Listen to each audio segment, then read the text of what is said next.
BBA, BCA, BCom computer కోర్సులో 100% placement లభించే ఏకైక డిగ్రీ కాలేజ్ కూకట్పల్లిలోని ఐక్రియేట్ డిగ్రీ కాలేజ్. నమస్తే, వెల్కమ్ టు సుమన్ టీవీ. మహాభారతంలో గురుభక్తిని చాటే ఓ గొప్ప ఔన్నత్యం ఉన్న పాత్ర ఏకలవ్యుడిది. ఎంతో దీక్షతో విలువిద్యను అభ్యసించిన ఏకలవ్యుడు ద్రోణుడి ప్రియ శిష్యుడు.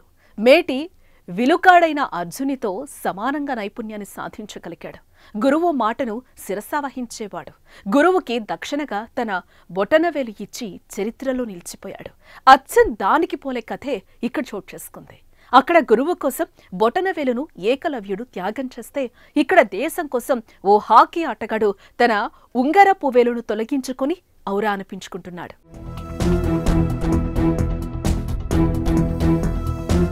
ఆస్ట్రేలియా హాకీ ఆటగాడు మట్ డాసన్ తీసుకున్న కఠిన నిర్ణయం అందరినీ ఆశ్చర్యపరిచింది. డిపెండర్ అయిన డాసన్ కుడి చేతి ఉంగరపు వేలికి ఇటీవల పెద్ద గాయమే అయింది. శస్త్రచికిత్స చేసుకున్నా కోలుకునేందుకు చాలా సమయం పట్టనుంది.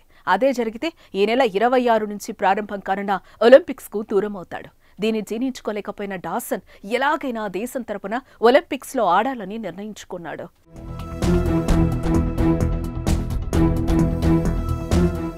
అందుకోసం కఠిన నిర్ణయం తీసుకున్నాడు. గాయమైన వేలి పైపాకాన్ని పూర్తిగా తొలగించుకుని దేశంపైన ఆటపైన తనకున్న మక్కువను చాటుకున్నాడు. వేలు తొలగించుకోవటానికి ముందు ఆ విషయాన్ని భార్యకు చెప్పానని, ఆమె వద్దని వారించిందని చెప్పాడు. అయినప్పటికీ నిర్ణయం మార్చుకోలేదని వివరించాడు. కాగా 6 ఏళ్ల క్రితం అతనికి హాకీ స్టిక్ తగలడంతో దాదాపు కంటి చూపు కోల్పోయేంత పనైంది. అప్పుడు కూడా ధైర్యంగా ఉండి కంటి చూపును కాపాడుకోగలిగాడు. ఇప్పుడు మళ్లీ వేలిని తొలగించుకుని మరోమారు వార్తల్లోకెక్కాడు డాసన్.